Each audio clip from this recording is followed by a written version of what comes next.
Ahmad SHML, selamat siang Pak. Iya. Oke Pak, terkait kasus Sekurita, Eko, dan Effendi, menurut Bapak bagaimana kronologis kejadian tersebut?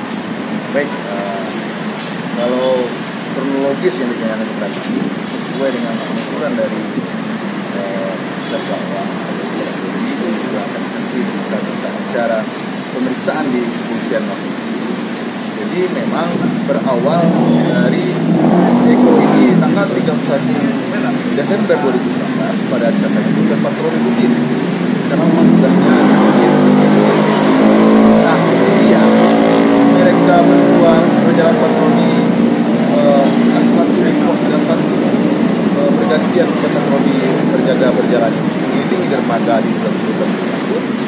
Nah, pada saat dini hari tanggal 1 Januari 2020 itu saksi si terdakwa Eko dia melihat ada seseorang yang masuk dermaga tempat dia berjaga atau dia berpatroli, yang mana dermaga itu bukanlah tempat yang boleh dimasuki oleh umum, area terlarang dan vital dan aset begitu. Nah, kemudian karena ada juga seseorang yang akhirnya diketahui bernama adik Firdaus atau ya. Kemudian saksi terdakwa Eko ini menyuruh si adik Bida ini untuk keluar dari area. Ngapain kamu di sini? Karena sini bukan tempat umum. Dia bilang waktu itu penuturnya dia lagi memancing. Tapi si korban adik Bida ini dia tidak membawa alat pancing. Tidak membuktikan dengan adanya alat pancing. Hanya menjadi rekayasa buat dia bahwa untuk alasan dia untuk dapat masuk ke situ. Tetapi kebiasaan dia hanya begitu. Tapi artian bahwa sesuai dengan apa yang protap tadi yang disampaikan oleh Sony, bahwa memang dilarang memancing juga, ya kan? Ya. Dilarang memancing di area itu sesuai apa yang disampaikan Pak Sony tadi. Kemudian setelah disuruh keluar, nyatanya adik Bida ini dia tidak keluar dan terus diikuti oleh terdakwa Eko sedang berpatroli memang tugasnya. Kemudian si Eko melihat si korban adik Bida ini masuk ke mes karyawan di PT Pelindo, masuk dia ke dalam tanpa izin dan sudah naik ke lantai 2. Nah, kemudian saksi Eko menghampiri ke sana, menyuruh dia turun untuk keluar dari mes tersebut. Cuman adik Bidanya melawan, melakukan perlawanan, jadilah perkelahian dengan memaki-maki, ya, dengan memaki-maki security. Tidak terima ditegur sehingga adik Bida itu memaki-maki security dan security marah. Kenapa? Malahan kita berikan arahan yang baik, kenapa? Ternyata memang perilaku daripada adik Bida ini memang kerjanya maling. Kerja sehari-hari, maling terus maling. Nah, itu. Kemudian karena ada bentrokan itu terjadilah perkelahian antara Eko dengan adik Bida tadi. Nah, yang saksi yang terdakwa satu lagi Effendi di pos yang berjarak sekitar 5 meter menghampiri ke sana karena ada perkelahian. Nah, kemudian terdakwa Effendi melihat adik Bida ini mengeluarkan dari sakunya pisau mau menusuk si Eko tadi. Nah, Eko menghindar, terus sampai di sana disambutlah tangan yang memegang pisau tadi, pisau si adik Effendi oleh Effendi dipelintirnya sehingga jatuhlah pisau itu dan Effendi didorong ke arahnya.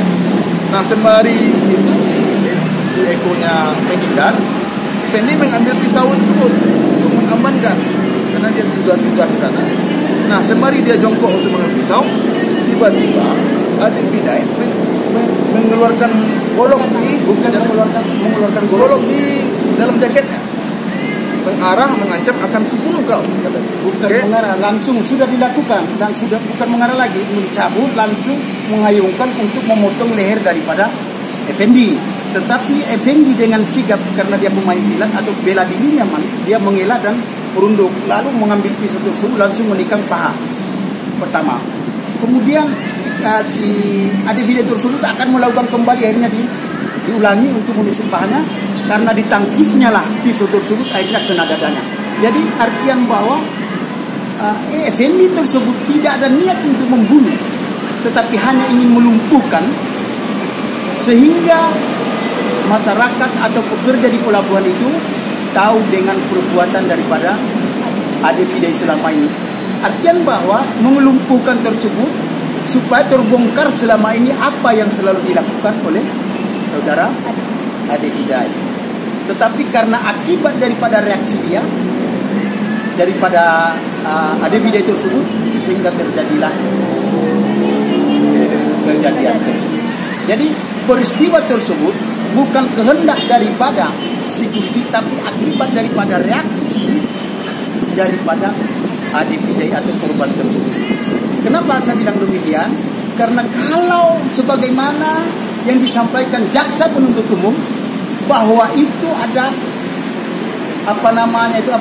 kehendak, keinginan untuk membunuh, niatnya dari awal ingin membunuh, dari awal itu pasti telah dilakukannya sebelum diarahkan ke luar atau ke mes.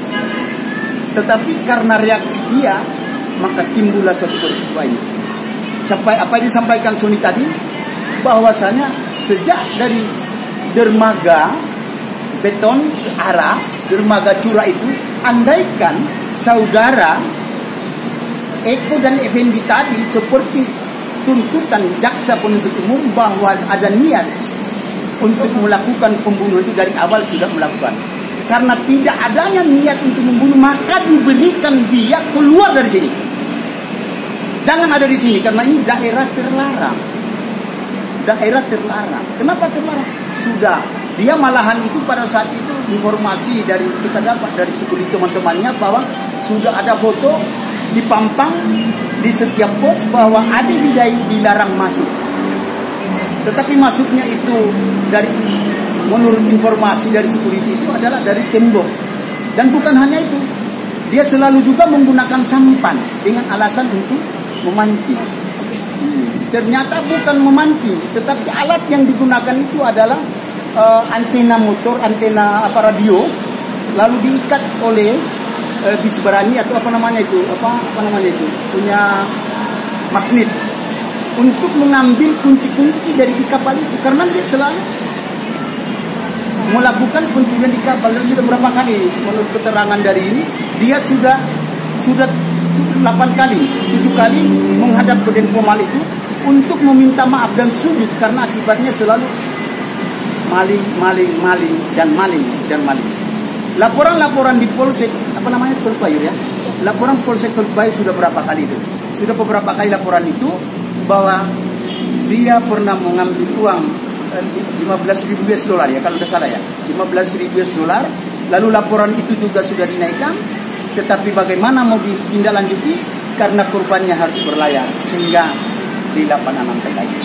Artian bahwa bukan tidak mau, polisi bukan tidak mau menyelesaikan melanjutkan, tetapi korbannya karena dia seorang pelaut dan harus berangkat ke tempat tujuan yang lain. Jadi sehingga kami berharap apabila ini di kemudian hari memohon kiranya majelis hakim supaya bagaimana kedepannya putusan ini supaya dibebaskan, karena indikasi kedepannya adalah menjaga pelabuhan ini, menjaga pelabuhan Kolpayur khususnya bukan milik pribadinya orang, perorangan Effendi dan Eko, tapi internasional ini. Aset negara dari Sabang sampai Merauke, dan begitu aset negara dari Sabang sampai Merauke dan ASEAN sampai Eropa akan gaungnya akan lebih bagus apabila nyaman dan tenteram berlaku. Silakan tambahkan. Saya rasa untuk kronologi cukup. Lalu Pak, kan Bapak selaku kuasa hukum, bagaimana pendapat Bapak terhadap kasus yang dihadapi oleh saudara Eko dan Effendi? Baik, kalau pendapat tentang yang pertama, apa yang dilakukan oleh Eko dan Effendi, mereka itu adalah dalam masa tugas yang memang melakukan pekerjaan. Nah, kemudian terjadinya suatu peristiwa perkelahian dan terus tertusuknya Effendi oleh senjata dia sendiri oleh adik Fidai oleh Effendi. Nah, itu merupakan suatu rangkaian dari tugas mereka untuk menjaga keamanan pertama. Yang kedua, melihat dari kronologis tadi, saksi Effendi melakukan itu karena dia merasa terancam akan dibunuh karena golok tadi. sehingga dia menumpukannya refleks ke bagian paha. Nah kemudian mau dihalaukan golok ketiga dia yang kedua kalinya mengena dan nembus ke dada dia, sehingga mengakibatkan dia mati. Nah dalam perspektif hukum kami menilai itu adalah suatu upaya si Effendi untuk membela dirinya atau dalam keadaan memaksa. Kalau tidak dilakukan terpaksa, kalau tidak dilakukan itu tentu akibatnya tentu Effendi akan teraniaya atau terbunuh, kita bisa menghilangkannya. Jadi kalau pendapat kami harusnya Eko dan Effendi ini lepas dari bebas, artian bahwa apa yang disampaikan Pak Suni dan tambahkan Pak Suni bahwa bebas, harus bebas karena menjaga integritas daripada negara kita sendiri, karena ini menyangkut daripada negara kita sendiri, karena pelabuhan itu bukan milik pribadi orang tetapi milik oleh negaranya sendiri. Bagaimana negara lain mempercayai daripada Republik Indonesia sendiri atau Padang atau Teluk-Bayou, Pelabuhan Teluk-Bayou khususnya, kalau tidak ada keamanan, tidak nyaman berlabuh di situ, atau tidak tenteramnya mereka harus bersandar di pelabuhan itu, ya kan? Sehingga kenapa harus dibebaskan? Supaya security juga menjaga. Oh ya, kita berarti kita ada pembela. Kalau andaikan ini juga tidak dibebaskan, maka ya udah, hancur negara kita ini. Hancur negara kita. Ngapain ada TNI? Ngapain ada polisi untuk mengamankan, menjaga? Ya kan? Tugasnya digaji negara itu kan untuk menjaga. Mereka juga Eko ini dan Effendi ini adalah perpanjangan tangan dari kepolisian. Harusnya di sini mendapatkan hadiah dari Kapolda, dari Kapolri sendiri atau dari Presiden karena menjaga aset negara. Dia membela ini kan bukan membela pribadi tetapi membela negara ini.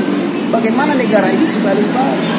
Jadi bukan harus dihukum tetapi harus mendapat hadiah baik dari Kapolda, dari Kapolres, dari Kapolsek, dari Kapolsek, dari Kapolres, dari Kapolda atau Kapolri atau Presiden sendiri. Karena menjaga aset negara. Pelabuhan ini kan aset negara. Ya itu dia. Sehingga apa yang disampaikan tadi Pak Sony tadi bahwa paling tidak harapan kami sebagai pendapat hukum kami sebagai kuasa hukum harus bebas demi hukum, demi kenyamanan bangsa dan negara.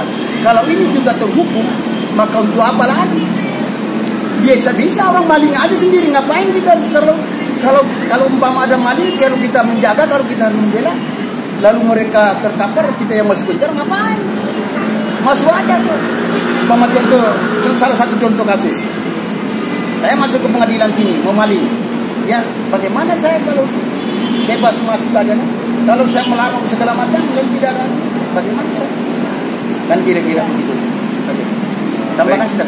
Saya tambahkan juga. Nah, terkait tadi, karena dia ada keterpaksaan untuk melakukan itu, dan itu juga merupakan tugasnya dari pihak awal. Nah, sehingga kalau dari analisa hukum terkait matinya orang atau hilangnya orang itu sudah selesai. Nah, cuma ada alasan pembenar oleh si Eko dan Effendi untuk melakukan itu. Khususnya Effendi yang melakukan pembelaan. Saya rasa coba terkait pernyataan tadi bahwa tugasnya security ini yaitu Effendi dan Eko ini adalah menegakkan aturan dan mempertahankan aset negara dan khususnya yang berada di Teluk-Bayou yaitu tertentu. Lalu nanti jika pendapat bagaimana keputusan hakim jika nanti menghukum bersalah saudara Eko dan Effendi, bagaimana? Baik. Kalau soal nanti putusan hakim, nah, nanti kan itu tergantung dari pembuktian di persidangan hukum dari hasil dari keterangan saksi yang dilakukan oleh jaksa. Nah, kemudian kami juga akan mengajukan beberapa bukti dan saksi yang menunjukkan bahwa dan juga ahli nantinya untuk menerangkan terkait tugas dan fungsi seorang security di pelabuhan. Kan karena berbeda aturan tugas security di pelabuhan dengan security tempat. Nah, kemudian bagaimana seandainya jika hakim menjatuhkan Eko dan Effendi bersalah, tentu kami akan melakukan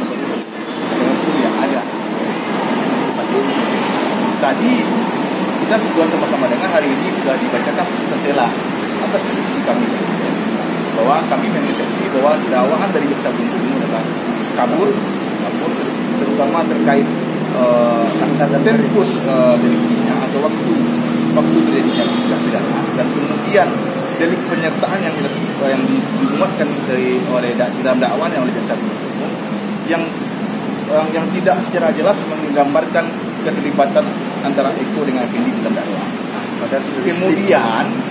Kemudian hakim tadi menjatuhkan keputusan bahwa dalam putusan selanya bahwa dakwaan penuntut umum sudah tidak ada cacat formil atau tidak sudah dianggap lengkap, cermat dan cermat katanya. Nah, cuma menurut pendapat kami, pertimbangan hukum dari putusan sela tadi yang dibacakan oleh hakim. Nah, pertimbangannya itu keliru. Karena hakim dalam eksepsi kami dalam waktu atau tempus terjadinya tindak pidana itu, dia menganggap tadi di jam 4 dini hari tanggal 1 Januari 2020. Nah, kemudian bersamaan dalam dakwaannya, dia juga mengatakan oleh jaksa penuntut umum itu dimulai terdakwa Eko dan Effendi itu berpatroli tanggal 1 Januari jam pukul 19 sampai jam 4 pagi. Artinya lebih dahulu terjadinya pidananya daripada dia masa tugasnya. Nah, karena hakim menganggap dalam pertimbangannya itu kekeliruan oleh jaksa yang tidak bersifat substansi, yang mana jaksa telah menyatakan adanya terjadi tindak pidana pukul 4 dan juga tidak-tidaknya pada hari Rabu tanggal 1 Januari pukul 4. Nah, itu yang membuat kekeliruan dari putusan sela itu. Karena uraian dari semua uraian dari dakwaan itu merupakan satu kesatuan yang terpisahkan. Nah, kemungkinan itu juga satu menjadi alasan kami nanti sehingga melakukan upaya hukum bersama dalam perkara. Nah, atas putusan sela itu tentu kami tetap menghormati apa yang disampaikan oleh majelis hakim, dan majelis hakim memutuskan untuk melanjutkan persidangan ini ke tahap selanjutnya yaitu pembuktian. Nah, nanti kita uji di persidangan terkait pembuktian itu. Saya tambahkan sedikit apa yang disampaikan Pak Soni tadi, bahwa memang apa yang disampaikan hakim karena itu kewenangannya. Namun di satu sisi artian bahwa nanti dalam pembelaan dengan bukti-bukti, petunjuk-petunjuk sebagaimana yang sudah tertera yang kami miliki akan kita buktikan nanti di pengadilan pada saat persidangan nanti, kan begitu Mas Ini. Karena hakim juga harus cermat. Tidak satu demikian, kami juga sebagai penasihat hukum tidak segampang itu tidak membuat segala sesuatu. Tetapi kami melakukan penyelidikan dulu terlebih dahulu, melihat apa yang terjadi sebenarnya, sebagaimana rekonstruksi ya, sebagaimana dan andaikan itu apa yang disampaikan tadi, bahwa bagaimana tadi pertanyaannya? Bagaimana jika keputusan hakim untuk saudara Eko dan Effendi berhasil? Kami akan berupaya semaksimal mungkin sebagaimana hak kami diberikan sebagai kuasa hukum untuk membela, untuk melakukan upaya hukum seperti banding, kasasi maupun kasasi. Itu yang perlu. Kenapa? Karena tidak semudah itu, tapi kita akan membuktikan semua itu nanti pada persidangan. Putusan hakim itu kan hak mereka, tapi kan penilaian semua orang kan akan bisa menilai. Kalau andaikan itu bahwa akan putuskan seperti yang disampaikan tadi Adinda, maka itu hancurlah daripada hak-hak security nanti. Security dibayar itu untuk mengamankan baik aset negara, apalagi khususnya di pelabuhan. Saya kembali sampaikan lagi. Jadi mereka itu dibayar itu untuk menjaga. Kalau dibiarkan maling saja masuk saja, itu apalagi security. Dari awal disampaikan tadi Pak Soni tadi bahwa mereka dari awal sudah diberikan teguran keras bahwa silakan keluar. Saya ulang lagi, namun diabaikan oleh si korban yaitu Ade Fidai. Maka saudara Ade Fidai matinya itu atau meninggalnya Ade Fidai itu bukan kehendak daripada security, tapi reaksi keinginan dia sendiri untuk mati. Karena apa? Kalau andaikan itu dituruti apa yang disampaikan security, tidak akan terjadi hal-hal yang tidak diinginkan. Sehingga kami sebagai kuasa hukum yang dikuasakan oleh Effendi bersama Eko, maka kami berupaya semaksimal mungkin. Apapun alasannya, kami akan membela sampai tidak ada penghabisan sesuai dengan kemampuan kami dalam ilmu hukum. Tapi kita akan membuktikan di kemudian hari bagaimana putusan itu. Mudah-mudahan Allah Subhanahu wa taala berpihak kepada Eko dan Effendi karena mereka pada saat itu tidak menginginkan kejadian, tapi akibat daripada reaksi daripada korban sendiri untuk mati karena dia pertama sesuai ketentuan bahwa tidak bisa masuk ke situ, tidak dilarang memancing dan sudah diberi amanah keluar, tetapi dia tidak tindakan, malahan hanya ingin membunuh security dan membawa senjata, 2 senjata yaitu pisau dan golok. Jadi matinya saudara Ade Bidai tersebut disebabkan karena senjata makan tuan atau akibat dia sendiri yang membawa senjata tajam akhirnya terbunuh oleh senjatanya sendiri. Demikian. Ada pertanyaan lagi? Dan dia, Ade Bidai sendiri bukan buruh situ ya Pak ya? Bagaimana? Ade Bidai sendiri bukan buruh di pelabuhan ya? Jadi Ade Bidai tersebut bukan juga buruh di situ, bukan pekerja situ, semua tidak ada. Dia dilarang, tidak ada sama sekali. Dan dia saya perlu tambahkan lagi sekali lagi bahwa dia telah di blacklist, tidak bisa masuk ke area itu. Dan sudah ada foto-foto terpampang, dan kalau orang membaca bisa lewat di pelabuhan, nanti kita akan buktikan di persidangan bahwa dilarang masuk yang tidak berkepentingan di sini. Dilarang memancing dan segala macam aktivitas kecuali ada pasnya. Kalau tidak salah ya, kalau ada pas pelabuhan atau izin, itu pun ada jam kerjanya. Sedangkan Ade Bidai masuk jam 4 subuh atau jam lebih kurang jam 3 jam 4 subuh. Itu pun walaupun pekerja Bu di situ masih dilarang Bu, tidak ada apa kamu masuk ke sini. Belum jam waktu kamu kerja. Apalagi dia di situ bukanlah pekerja, bukan buruh dan segalanya. Karena dia hanya khusus maling kapal itu, maling kapal. Ya. Berarti memang udah sering maling. Nah, itu dia. Tambahkan apa yang disampaikan Pak Sudrajat bahwa dia itu maling atau dia itu adalah orang yang diduga melakukan beberapa pencurian di pelabuhan kota. Dengan dibuktikan Nah kemudian kenapa bahasa saya ribut? Karena perbuatan dia itu sudah ada beberapa kali dilaporkan ke Polsek Teluk Mayur. Nah, atas laporan-laporan polisi tersebut, memang sampai saat ini prosesnya belum sampai ke tingkat peradilan. Nah, sehingga ketika kalinya dia mulai aksinya dan itu dia ketemu dengan Effendi dan sering melakukan keresahan di pelabuhan. juga meresahkan daripada pekerja ataupun anggota-anggota yang bekerja di pelabuhan ya, maupun kapal-kapal ya. Nah, kira-kira begitu ya. Kalau tidak salah itu apa yang kami sampaikan ini, mudah-mudahan tidak kurang dan lebih. Mohon maaf. Assalamualaikum warahmatullahi wabarakatuh. Waalaikumsalam. Pak, terima kasih atas waktunya. Mari. Oke, sekian hasil diskusi kita sama Bapak Laude dan Bapak